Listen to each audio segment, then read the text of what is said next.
Hello guys, स्वागत है आपका आपके अपने स्टडी चैनल NCERT अड्डा 2.0 में।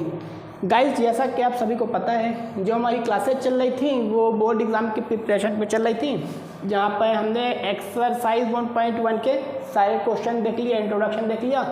इसके साथ ही साथ हमने एक्सरसाइज 1.2 का इंट्रोडक्शन भी देख लिया। ठीक है, अब आज का जो हमारा लेक्चर होने वाला है वो एक्सरसाइज 1.2 के सोल्यूशन के ऊपर होगा।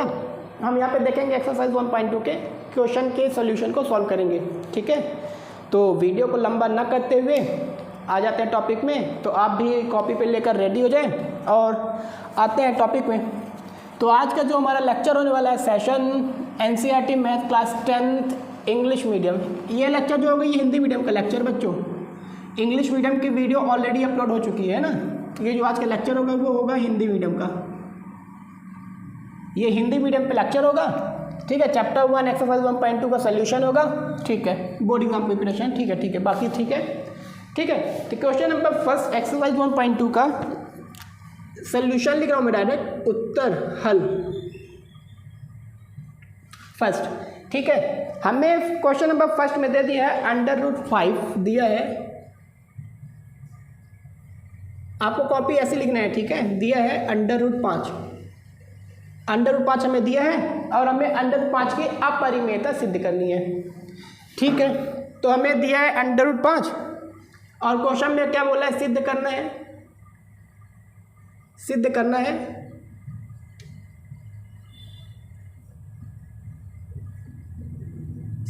क्या सिद्ध करना है कि √5 एक अपरिमेय संख्या है।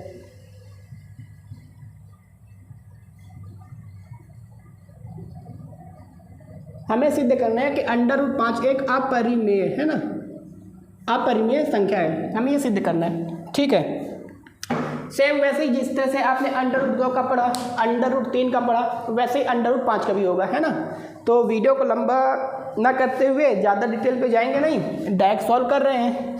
जिन्होंने भी इंट्रोडक्शन वीडियो नहीं देखी तो पहले प्लीज़ जाकर इंट्रोडक्शन वीडियो देखें, हिंदी मीडियम का लेक्चर देखें, उसके बाद आ जाए क्वेश्चन में, तब आपको समझ में आएगा ये। तो हमें √5 प्रूव करना है। तो सबसे पहले हम मानते हैं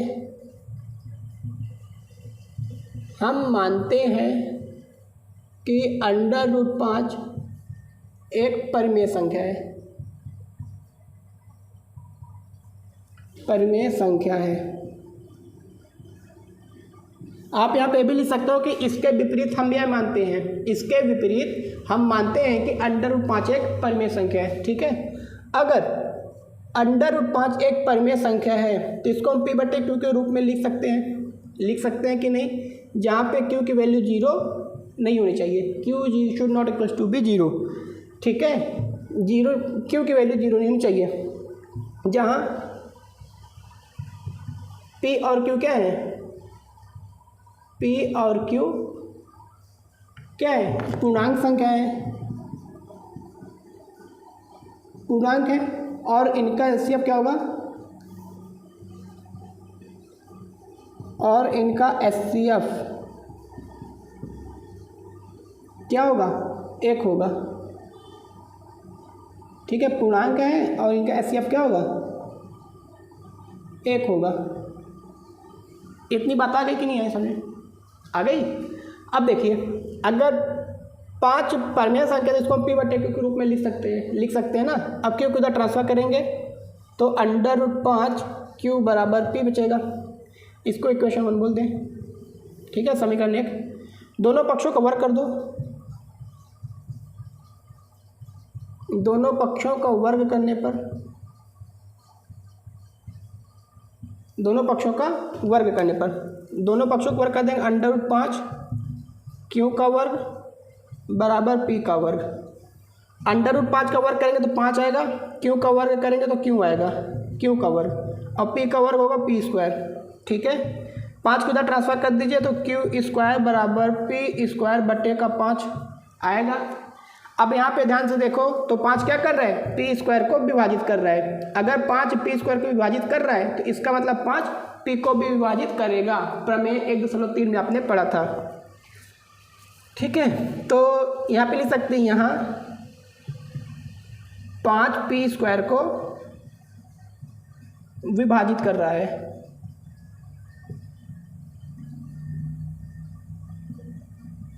यहाँ 5p² को विभाजित कर रहा है, इसका मतलब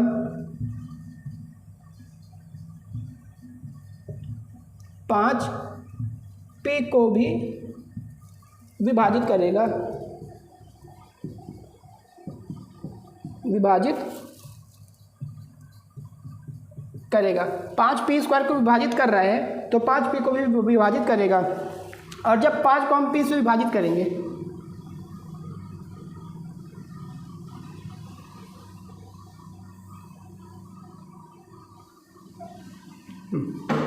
और जब हम 5 को p से विभाजित करेंगे, मतलब p को अगर हम 5 से विभाजित करेंगे तो इसका कुछ ना कुछ आंसर आएगा, कुछ आंसर आएगा। तो हमने मान लिया c, आंसर आया c, हमने मान लिया कुछ ना कुछ तो आंसर आएगा, उसको हमने मान लिया c। ये हमने c आंसर कहाँ से माना इसको, ठीक है। अब 5 को आप इधर ट्रांसफर कर दो तो p बराबर आ जाएगा 5 का c, आया कि नहीं। अब p का मान उठाकर आप समीकरण 1 में रख दो, तो क्या लिखोगे, p का मान समीकरण 1 में रखने पर, समीकरण 1 में रख दो p का मान, तो समीकरण 1 क्या आपका √5 q बराबर p, तो p की जगह p का मान रख दीजिए 5c, आ गया। अब वापस से क्या कर दे, वापस दोनों पक्षों का वर्ग करने पर, दोनों पक्षों का वर्ग करने पर, दोनों पक्षों को वर्ग कर दो बेटा। जब दोनों पक्षों को वर्ग कर दोगे, दोनों पक्षों का जब वर्ग कर दोगे तो यहाँ पे आ जाएगा √5 का वर्ग क्या आएगा, 5 आएगा, q का वर्ग q², 5 का वर्ग 25 और c का वर्ग c² आएगा। अब यहाँ 5 से देखो 25 कट रहा है, तो q का वर्ग बराबर 5 का c, 5c का स्क्वायर आएगा। अब 5 को इधर ट्रांसफर कर देंगे तो q² बटे 5 बराबर c², ये आएगा कि नहीं आएगा। अब ध्यान से देखो, वो 5 क्या कर रहा है, q² को विभाजित कर रहा है, यहाँ 5q² को विभाजित कर रहा है, विभाजित कर रहा है। अगर 5q² को विभाजित कर रहा है तो इसका मतलब कि 5q को भी विभाजित करेगा, इसका मतलब 5q को भी विभाजित करेगा, करेगा कि नहीं करेगा, करेगा। और जब 5q को विभाजित करेगा तो इसका कुछ ना कुछ आंसर आएगा। मैंने आंसर माना d आ गया, आंसर क्या आ गया, d आ गया। अब 5 को इधर विभाजित कर दो, ट्रांसफर कर दो, तो q बराबर मिलेगा 5 का d, 5d मिलेगा। ये क्वेश्चन 3 ले लो। अब बेटा समीकरण 1 और वो सॉरी समीकरण 2 और 3 देखो, समीकरण 2 और 3 देखो, समीकरण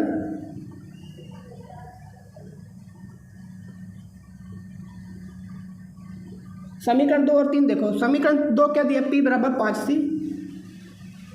और समीकरण d आपको 3 दिया है, q बराबर 5d, ठीक है। अब यहाँ पे देखो 5p बराबर 5c आया है और q बराबर 5d आया है। ऐसा क्यों हुआ, जबकि आपने शुरू में लिखा था कि p और q का HCF क्या होगा, 1 आएगा, और यहाँ पे दोनों का HCF कितना आ रहा है, 5 आ रहा है। इनमें कॉमन फैक्टर कहाँ, 5 कहाँ से आ गया, 5 कैसे आया। ऐसा इसलिए हुआ क्योंकि हमने यहाँ पे जो शुरू में माना था कि √5 एक परिमेय संख्या है, हमने ये गलत माना था, ठीक है। लेकिन यहाँ पे लिखेंगे, लेकिन p q क्या है, सह अभाज्य है, अतः इनका HCF, अतः इनका HCF 1 होना चाहिए था। इनका HCF कितना होना था, HCF सहभाज्य ना, सहभाज्य मतलब HCF 1 होना चाहिए था। ऐसा इसलिए हुआ, लेकिन HCF 1 नहीं आया, कितना है, 5 आया। तो ऐसा इसलिए हुआ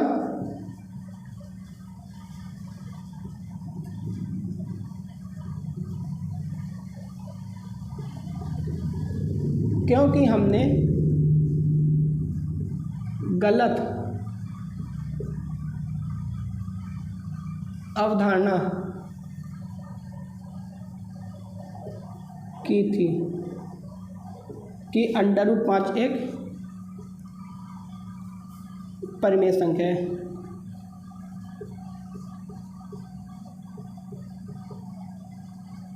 हमने ऐसा गलत अवधारणा की थी कि √1 क्या है, एक परिमेय संख्या है। वास्तव में √5 एक अपरिमेय संख्या है।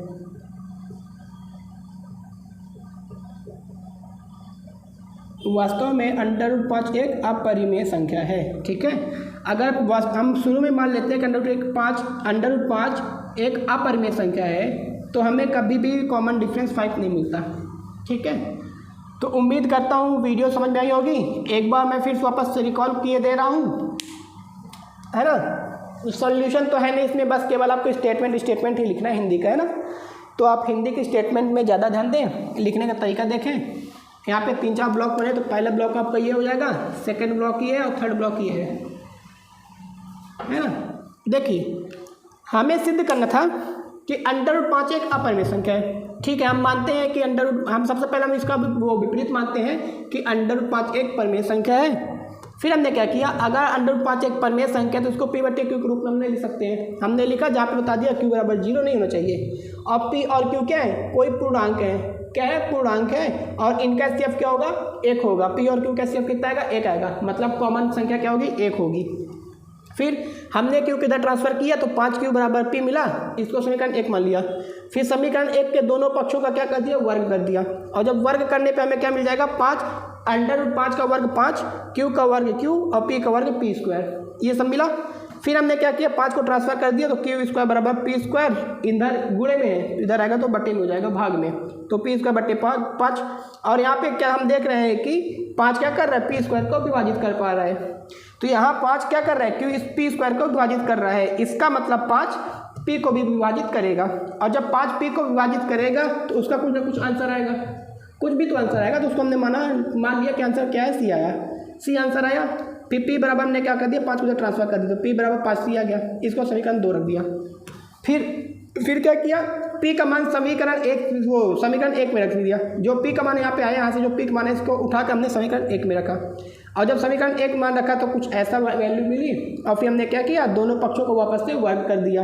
वर्ग करने पर इसका √5 का वर्ग 5, Q का वर्ग Q² और 5 का 25, C का C² आ गया। तो हमने 5 को इधर ट्रांसफर कर दिया तो 5 से 25 कट गया तो Q इधर Q² बचा, इधर 25 5C का स्क्वायर बचा। फिर हमने क्या कर दिया, 5 को वापस इधर लाया तो Q² बटे 5 = C²। सेम वही प्रोसेस लग गई, यहाँ 5 Q² को विभाजित कर रहा है, इसका मतलब 5 Q को भी विभाजित करेगा। देन Q बटे 5, यह Q लिखा हुआ है, 9 नहीं है, Q बटे 5 = D। अब Q को जब 5 से विभाजित करेंगे कुछ ना कुछ आंसर आएगा। हमने मान लिया उसका आंसर क्या है, D आया, हमने आंसर D मान लिया, D आ गया। फिर Q = 5D, समीकरण 1 और 3 से। फिर हमने समीकरण 1 और 3 से कंपेयर किया कि P = 5C, Q = 5D, दोनों में कॉमन डिफरेंस क्या रहा है, 5 आ रहा है। जबकि हमने शुरू में बोला था इनका वो दोनों का HCF कितना, 5 आ रहा है। जबकि हमने शुरू में बोला था इनका HCF क्या होना चाहिए, 1 होना चाहिए। ठीक है, लेकिन यहाँ पे HCF क्या है, गलत आया है। ऐसा क्यों गलत आया, क्योंकि हमने यहाँ पे गलत माना था, तो आपने वही चीज़ लिखा है कि लेकिन P और Q क्या है, सहअभाज्य है, इनका HCF 1 होना चाहिए था। ऐसा इसलिए हुआ क्योंकि ये ऐसा लिखा है, ऐसा इसलिए हुआ क्योंकि हमने गलत अवधारणा की थी कि √5 क्या है, एक परिमेय संख्या है। वास्तव में √5 क्या है, एक अपरिमेय संख्या है। ठीक है, तो आप वीडियो को पॉज करें और नोट करें। अब फिर हम आते हैं अपने अगले क्वेश्चन की तरफ, क्वेश्चन नंबर 2 की तरफ। तब तक के लिए प्लीज़ वीडियो को पॉज करें और नोट डाउन करें, और हो सके तो ज़्यादा से ज़्यादा लाइक, सब्सक्राइब और शेयर भी करें।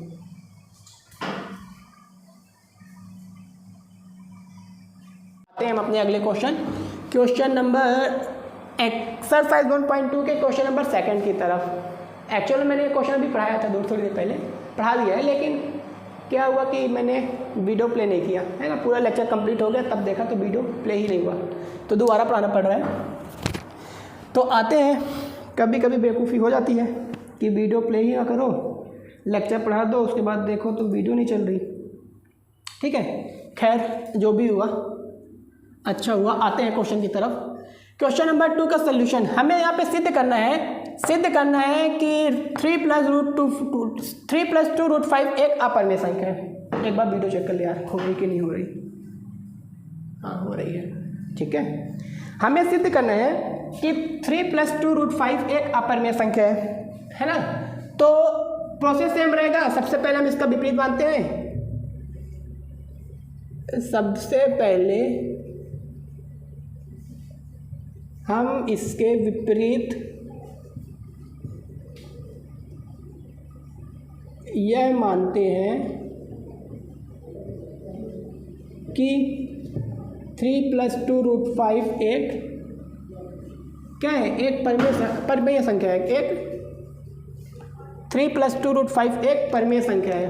क्या है, एक परिमेय संख्या है।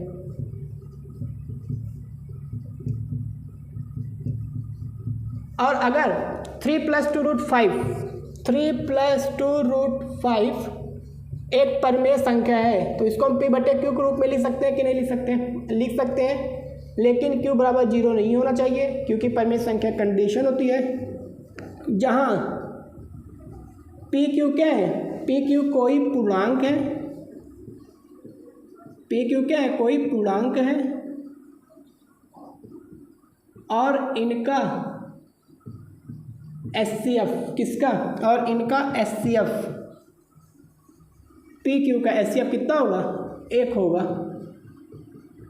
ठीक है, इनका HCF कितना होगा, 1 होगा, P और Q का HCF। अब यहाँ पे देखिए लिखा है आपका क्वेश्चन 3 + 2√5, तो 3 + 2√5 = p/q परिमेय संख्या है। आप 3 को क्या करो, इधर प्लस में इधर ट्रांसफर कर दो, तो इधर प्लस से इधर आके हो जाएगा माइनस में -3। ठीक है, और 2√5 इक्वल है ना। और ये जो 2 है, 2 इंटू में, इसमें इंटू में अगर 2 को हम इधर डिवाइड करेंगे तो इधर आके सॉरी इधर ट्रांसफर करेंगे तो इंटू से इधर आकर डिवाइड में हो जाएगा। इतनी बात आई कि नहीं समझ में आ गई, आई कि नहीं है समझ में? समीकरण 1 दे दो, आगे इतनी बात की नहीं है समझे भाई। मैंने 3 को इधर ट्रांसफर किया, 3 प्लस में था इधर आके माइनस में हो गया, 2 इंटू में था इधर ट्रांसफर कर दिया, डिवाइड में हो गया। अब देखो यहाँ LHS के सॉरी RHS के RHS के सभी क्या कह देंगे, पद एक परिमेय संख्या है।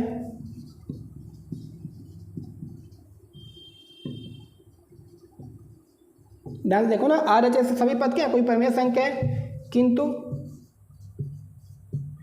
LHS का पद √5 एक अपरिमेय संख्या है।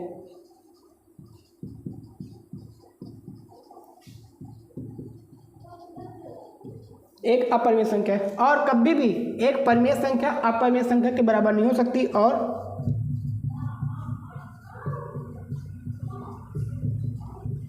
परिमेय संख्या डज नॉट इक्वल टू अपरिमेय संख्या।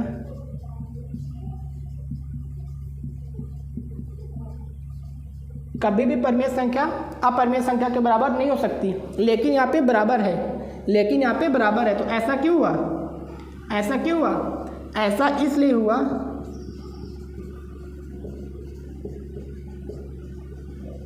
ऐसा इसलिए हुआ क्योंकि हमने गलत अवधारणा की थी।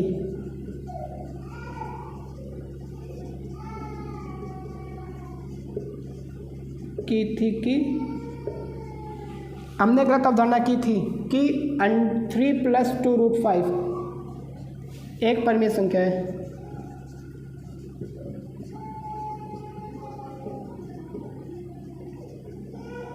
वास्तव में 3 + 2√5 एक अपरिमेय संख्या है।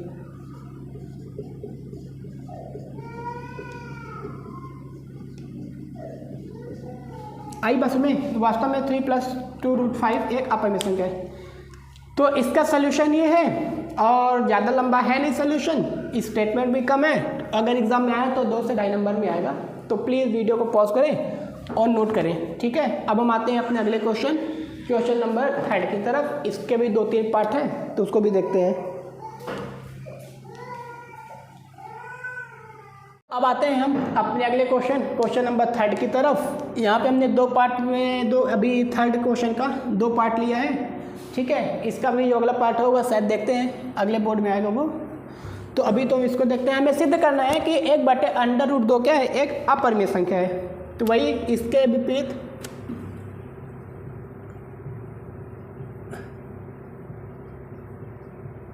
हम इसके विपरीत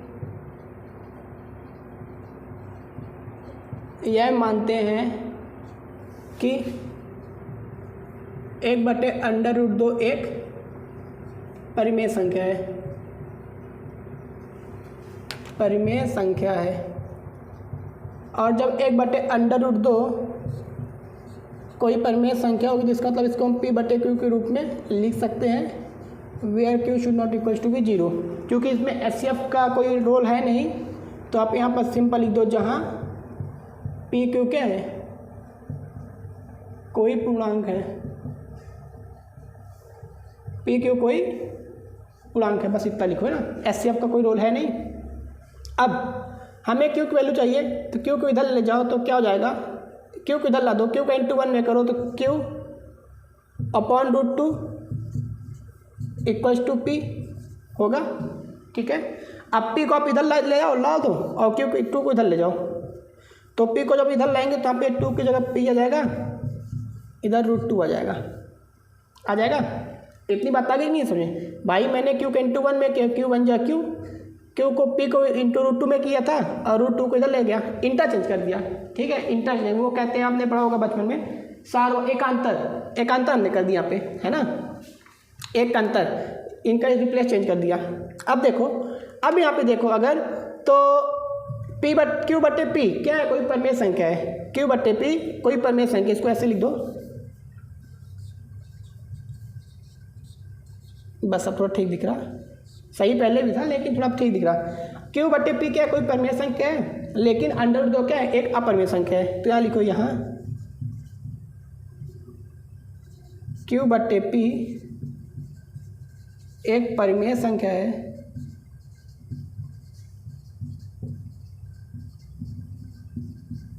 लेकिन √2 एक अपरिमेय संख्या है।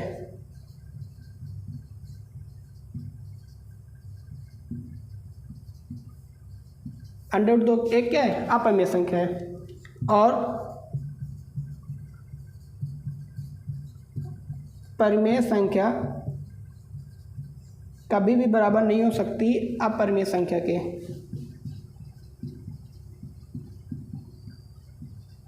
अपरिमेय संख्या के बराबर नहीं हो सकती, लेकिन यहाँ पे बराबर है, ठीक है। तो ऐसा इसलिए हुआ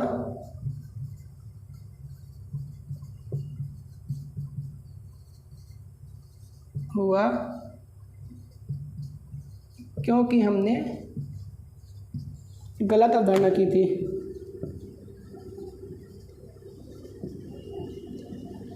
अवधारणा की थी कि 1/√2 एक परिमेय संख्या है।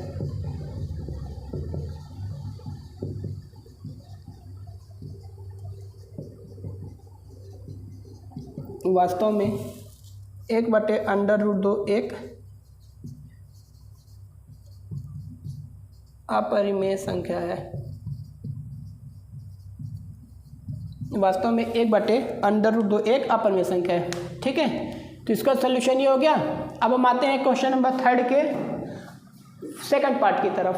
तो यहाँ पे हमें सिद्ध करना है कि 7/7 √5 एक अपरिमेय संख्या है। तो सबसे पहले हम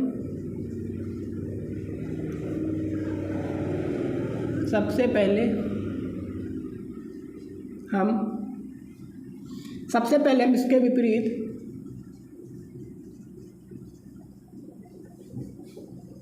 यह मान लेते हैं कि 7/5 एक परिमेय संख्या है।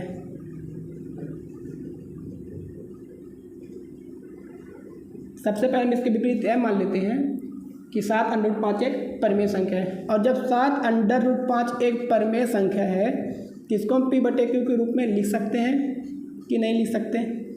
लिख सकते हैं, जहाँ पी और क्यू क्या है, कोई पूर्णांक है।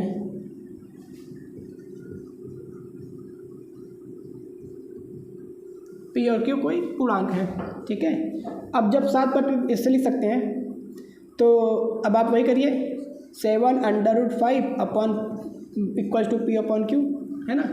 तो 7 को इधर इंटू इधर आकर ट्रांसफर कर दीजिए, तो इधर आ जाएगा, तो यहाँ पे आ जाएगा 7, ठीक है। अब ध्यान से देखो, p/7 क्यू क्या है, कोई परिमेय संख्या है, तो यहाँ p/7 क्यू एक परिमेय संख्या है।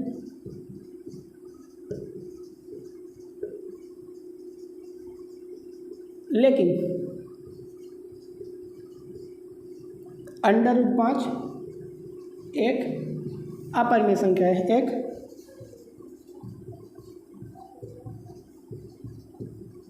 √5 क्या है, एक अपरिमेय संख्या है, ठीक है। और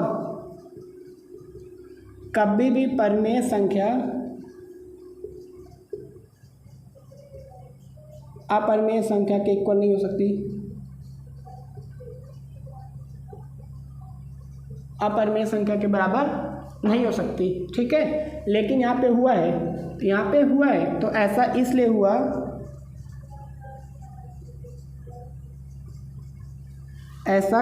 हुआ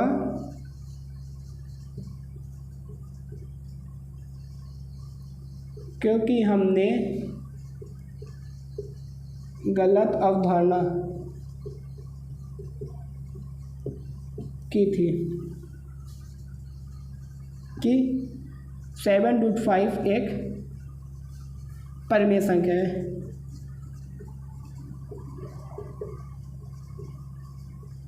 ठीक है, वास्तव में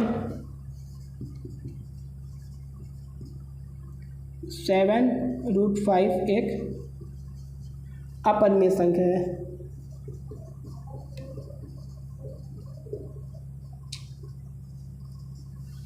आई बात में इतनी आई, तो प्लीज़ वीडियो को पॉज करें, नोट करें, और जितना हो सके चैनल को सब्सक्राइब, शेयर और लाइक करना ना भूलें। अब हम आते हैं क्वेश्चन नंबर 3 के थर्ड क्वेश्चन की तरफ। तो ये फर्स्ट पार्ट हो गया, ये सेकंड पार्ट हो गया, ठीक है। अब पहले तो वीडियो को पॉज करें, क्योंकि मुझे इस बोर्ड की जरूरत पड़ेगी, तो इसको मैं इरेज कर रहा हूँ, है ना। और यहाँ पे हम देखेंगे क्वेश्चन नंबर 3 का थर्ड पार्ट। तो क्वेश्चन नंबर 3 का थर्ड पार्ट,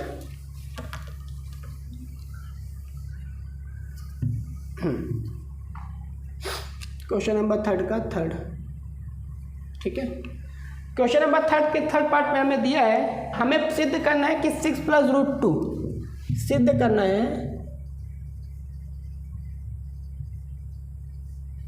6 + √2 एक अपरिमेय संख्या है। हमें सिद्ध करना है 6 + √2 एक अपरिमेय संख्या है। तो वही करिए, सबसे पहले इसके विपरीत मानते हैं।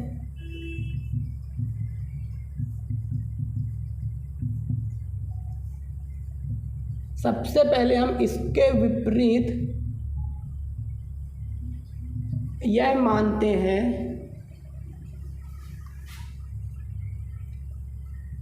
कि 6 + √2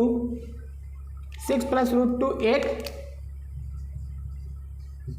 परिमेय संख्या है।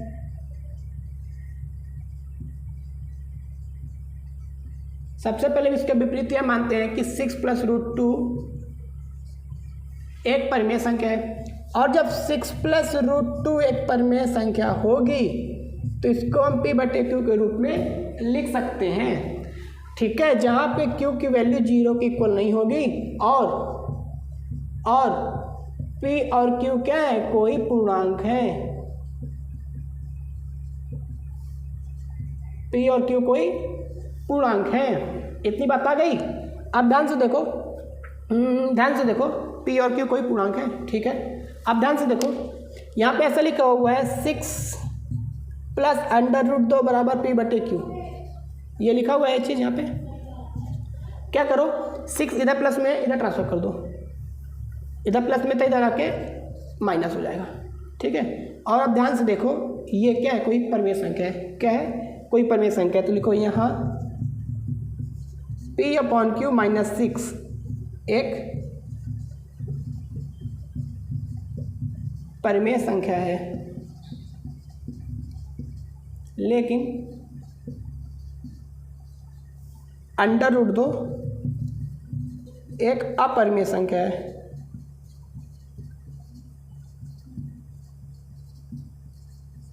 √2 एक अपरिमेय संख्या है और परिमेय संख्या और यहाँ पे लिखो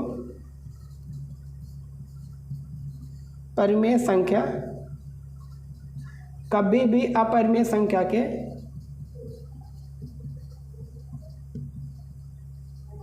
बराबर नहीं हो सकती। कभी भी परिमेय संख्या अपरिमेय संख्या के बराबर नहीं हो सकती, लेकिन यहाँ पे हुआ है तो ऐसा इसलिए हुआ, यहाँ पे हुआ है ना, तो ऐसा इसलिए हुआ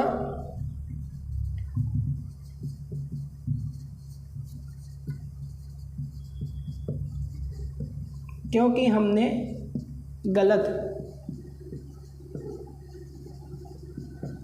अवधारणा की थी कि क्या 6 + √2 एक परिमेय संख्या है। वास्तव में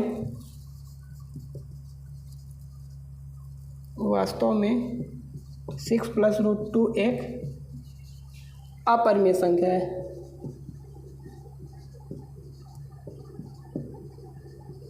वास्तव में 6 + √2 एक अपरिमेय संख्या है। ठीक है, तो ये हो गया क्वेश्चन नंबर 3 का थर्ड पार्ट। तो प्लीज़ वीडियो को लाइक, सब्सक्राइब और चैनल शेयर करें। ठीक है, उससे पहले तो वीडियो को पॉज करें और नोट करें। आपको अपनी कॉपी भी ऐसे लिखनी है फेयर में, है ना। आपने नोटिस किया होगा हमने जितने भी क्वेश्चन लिखे, जितने भी सोल्यूशन लिखे हैं यहाँ पे, ठीक है, इनकी जो स्टेटमेंट और डिक्टेशन देखो, सबसे पहले हम इसके विपरीत यह मानते हैं, सबसे पहले इसके विपरीत यह मानते हैं, ये बस हमने क्या किया, क्वेश्चन बस चेंज कर दिया। बाकी पूरी की पूरी हिंदी जो लिखी हुई पूरी A to Z एकदम सेम है। ठीक है, तो अगर आपने एक अच्छे से ढंग से पढ़ लिया तो बाकी सारे प्रश्न आपसे आसानी से बन जाएंगे, है ना। बताना ही चाह रहा था मैं। तो कम से कम किसी एक को तो अच्छे से कंठस्थ कर लें, ऐसे √2, √3, √5 में से किसी एक को अच्छे से कंठस्थ कर लें। ठीक है, अगर आपने एक अच्छे से पढ़ लिया तो बाकी ऑटोमेटिक सारे बन जाएंगे। ठीक है, देखने से बड़ा है बट है बड़ा नहीं। तो प्लीज़ वीडियो को पॉज करें, नोट करें और जितना हो सके चैनल को लाइक, सब्सक्राइब करें। अब हम आते हैं अपने अगले चैप्टर के इंट्रोडक्शन एक्सरसाइज 2.1 के इंट्रोडक्शन की तरफ अगली वीडियो में। तब तक के लिए बाय बाय।